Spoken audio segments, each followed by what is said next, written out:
Você vai ver no Jornal da Assembleia.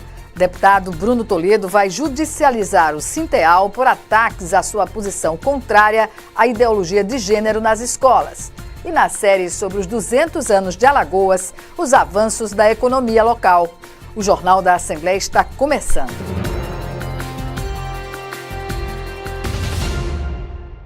Olá! Na sessão desta quinta-feira, o deputado Bruno Toledo afirmou que vai judicializar os ataques que tem sofrido de dirigentes do Sinteal contrários à sua posição sobre a discussão de ideologia de gênero nas escolas. O deputado informou que, apesar de ser um tema que não mais consta no Plano Estadual de Educação, que foi aprovado pelo Legislativo, a discussão continua sendo tratada em sala de aula, a exemplo de uma escola localizada em São José da Tapera. Veja na reportagem de Isa Farias. Na tribuna, o deputado Bruno Toledo se posicionou sobre as declarações à imprensa do professor Daniel Macedo, da Escola Estadual Lucilo José Ribeiro, em São José da Tapera. O educador disse que o deputado teria proferido um discurso de ódio no plenário, num pronunciamento contra um projeto sobre ideologia de gênero implantado naquela escola. Ao defender o cumprimento do Plano Estadual de Educação na Casa de Tavares Baixo, eu sequer entrei no mérito da ideologia de gênero, mesmo sendo por direito, pois a democracia me garante isso, o contrário a ela. Apenas frisei, e quem quiser que consulte os documentos, que o artigo 12 presente nesse plano já legislado proíbe que o tema seja imposto nas salas de aula. E ainda é mais grave quando conta com a aprovação da Secretaria Estadual de Educação. O deputado mostrou ainda uma reportagem onde foi atacado pela diretoria do Sinteal. O parlamentar informou que buscará medidas judiciais. Como fui atacado pela diretoria do Sinteal, pelo diretor de comunicação, me chamando de fascista e apoiador da ditadura, são termos fortes que não fazem parte da minha história política, do que defendo politicamente. E até acho que por falta de conhecimento do que verdadeiramente é o fascismo, e aí fica fácil de acusar porque não sabe o que é, me foi colocado esse adjetivo. Então, eu irei ajuizar, eu irei processar a diretoria do Sinteal, o secretário de comunicação que me acusa disso, para que ele prove.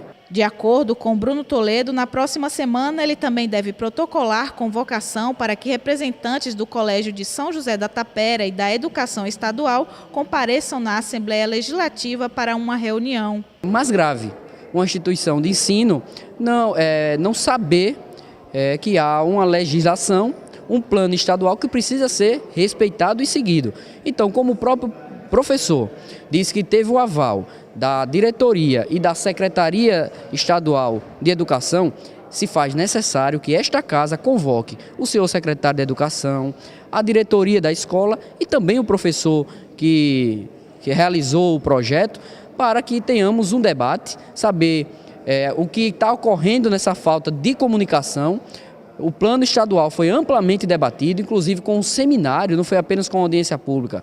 Diversos deputados apoiaram Bruno Toledo, mas ponderaram as questões. Acho que estão querendo jogar aí uma ditadura democrática, vamos criar um novo nome.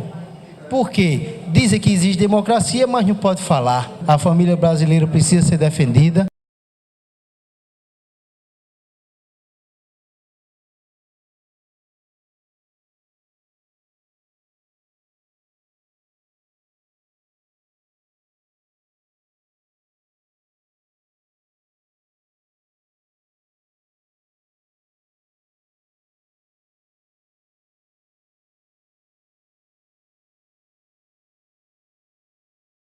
Me relataram que esse cidadão é um bom profissional. É um educador reconhecido lá na região, inclusive a comunidade da escola, a comunidade educacional, pais, alunos, todos me fizeram convite para estar lá presente. Acho que é importante que a gente receba tanto eles como como o Conselho de Educação, Secretaria de Educação, qualquer órgão para debater esse assunto que sempre será recorrente. O Jornal da Assembleia inicia nesta edição a série de reportagens sobre os 200 anos da emancipação política de Alagoas em áreas consideradas estratégicas para o desenvolvimento do Estado. Economia é o primeiro tema. Acompanhe na reportagem de Gabriela Damascena e Edivaldo Silva.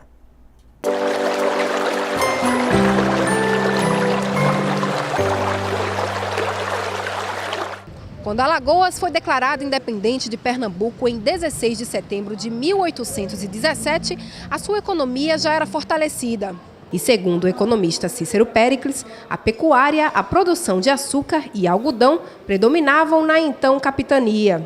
O fato é de que a madeira, o açúcar, a pecuária e o algodão dá força à economia alagoana, dá maturidade, dá uma certa organização econômica que permite chegar em 1817 com essa relativa autonomia econômica que num momento político importante, que foi 1817, quando da Revolução de Pernambucana de 1817, Alagoas se posiciona de forma contrária e uns dizem como prêmio, outros dizem como reconhecimento, transforma o que era comarca de Alagoas numa província independente.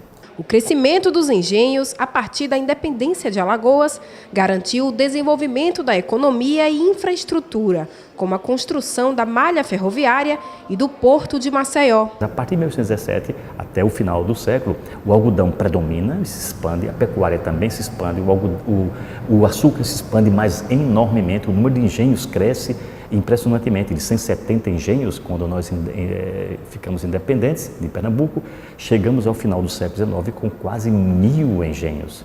Era uma fábula de engenhos, que é que permite a construção das ferrovias, que justifica o algodão e o açúcar, permite a construção do porto em Maceió e também do sistema ferroviário, que é um salto para a época extraordinário, na medida que incorpora todo um território, o território norte de Alagoas, ao eixo Maceió. De acordo com o economista, o aumento da urbanização ao longo desses 200 anos fez a economia urbana em Alagoas ganhar cada vez mais espaço, com o comércio, a construção civil e o turismo. Não sabemos o que será do futuro da Zona da Mata, mas sabemos que a alternativa não será a cana-de-açúcar. Alagoas vive hoje num processo de transição, ou seja, a economia rural, aquela economia com aqueles componentes que formaram o modelo que possibilitou a independência, que sustentou no século XIX e até no século XX, parte do século XX, ele já não tem mais sentido.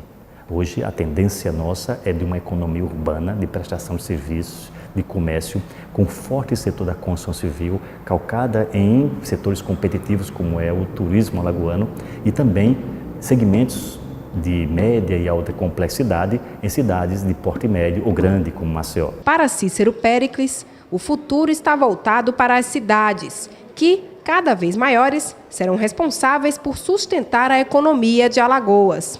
Maceió é uma cidade com 1 milhão de habitantes, mas nós temos uma rede de 10 ou 12 cidades de porte médio no interior do estado que também ofertam serviços para aquelas regiões. A tendência nossa é ter uma dinâmica voltada quase completamente para uma economia urbana que vai criar riqueza, vai gerar dinâmica, vai gerar mais possibilidade de emprego, de impostos a partir desses segmentos e, claro, modificar essa dependência que nós temos das transferências federais. E encerramos aqui esta edição do Jornal da Assembleia. Fique agora com a nossa programação e até logo mais.